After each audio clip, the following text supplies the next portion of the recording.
Gue sama Erika udah putus. Sebenarnya udah putus dari tanggal 31 apa 1 ya? 31 Oktober atau 1 November gitu kalau nggak salah. 1 kayaknya. Abis gue kelar dari Alexa tuh, yang main di Alexa.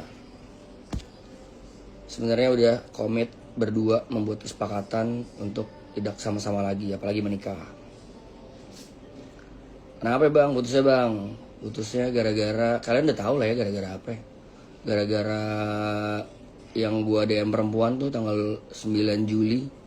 Nah itu tanggal berapa ya? Gue lupa tuh. Terus sebenarnya males guys klarif-klarif gini, cuman kayaknya harus deh.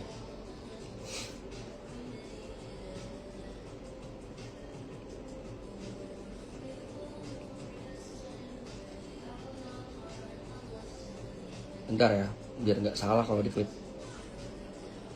Tanggal 22. Gue akan ceritakan kronologinya guys. Yang di akun gosip itu yang gue DM perempuan bilang kangen segala macam, that's true, that's a fact. Itu bukan editan dan memang bener itu gue ada DM cewek dan tanda kutip itu gue selingkuh, betul.